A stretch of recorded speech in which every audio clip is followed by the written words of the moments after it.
Hi again, everybody. Here we go. The Giver, Chapter 5. If you're following along, it starts on page 43. 5. Usually at the morning ritual, when the family members told their dreams, Jonas didn't contribute much. He rarely dreamed. Sometimes he awoke with a feeling of fragments afloat in his sleep, but he couldn't seem to grasp them and put them together into something worthy of telling at the ritual. But this morning was different. He had dreamed very vividly the night before. His mind wandered while Lily, as usual, recounted a lengthy dream, this one a frightening one in which she had, against the rules, been riding her mother's bicycle and been caught by the security guards. They all listened carefully and discussed with Lily the warning that the dream had given. "Thank you for your dream, Lily," Jonas said, the standard response, automatically, and tried to pay better attention while his mother told of a dream fragment, a disquieting scene where she had been chastised for a rule infraction she didn't understand. Together they agreed that it probably resulted from her feelings when she had reluctantly dealt punishment to a citizen who had broken the major rules a second time. Father said that he had no dreams.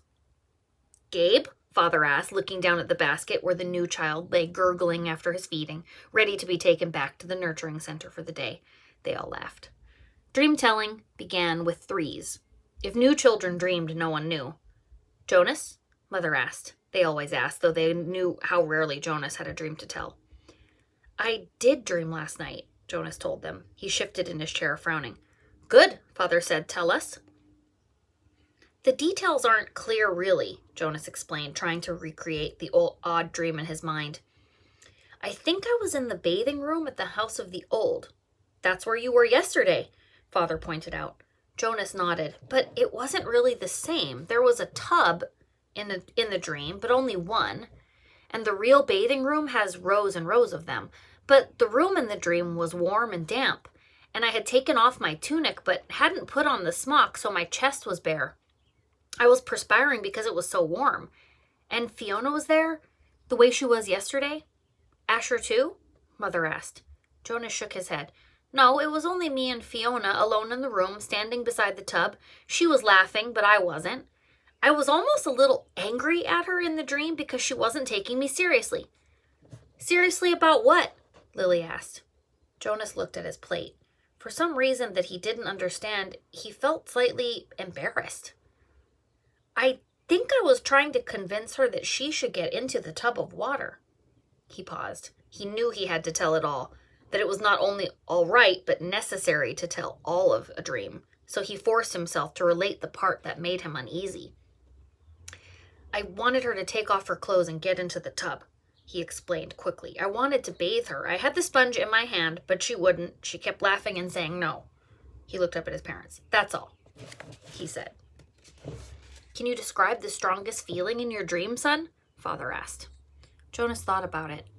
The details were murky and vague, but the feelings were clear and flooded him again now as he thought.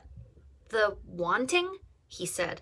"I knew that she wouldn't, and I think I knew that she shouldn't, but I wanted it so terribly I could feel the wanting all through me."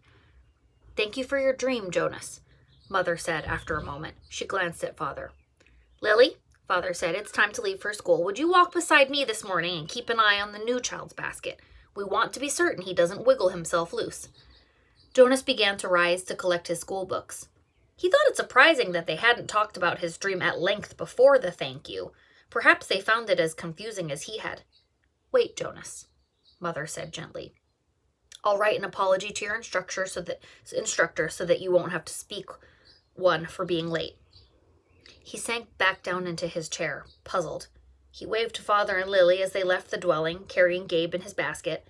He watched while Mother tidied the remains of the morning meal and placed the tray by the front door for the collection crew. Finally, she sat down beside him at the table. "Jonas," she said with a smile, "the feeling you described as the wanting? It was your first stirrings. Father and I have been expecting it to happen to you. It happens to everyone. It happened to Father when he was your age, and it happened to me. It will happen someday to Lily.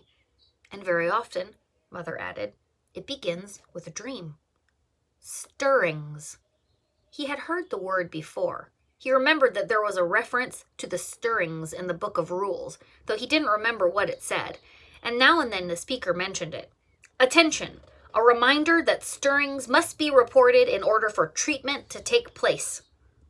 He had always ignored the announcement because he didn't understand it, and it had never seemed to apply to him in any way.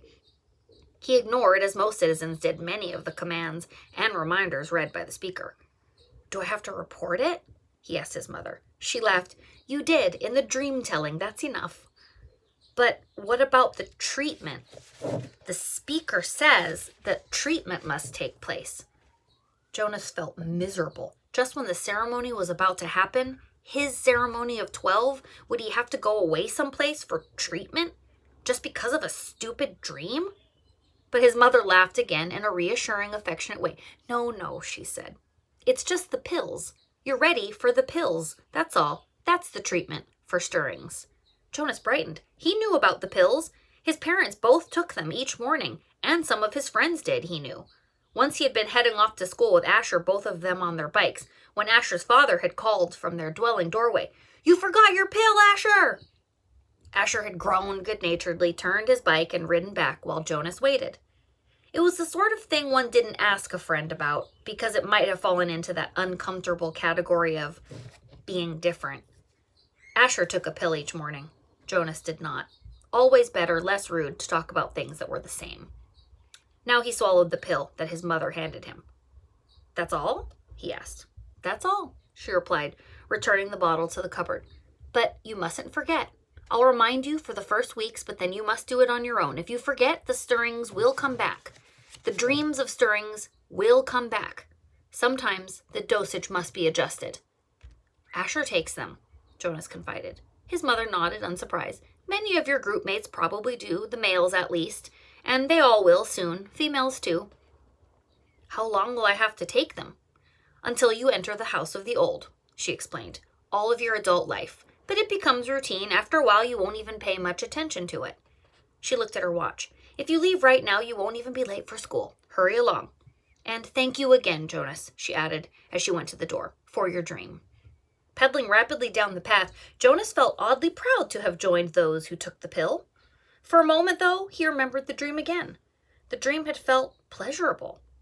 Though the feelings were confused, he thought that he had liked the feelings that his mother had called stirrings. He remembered that upon waking, he had wanted to feel the stirrings again.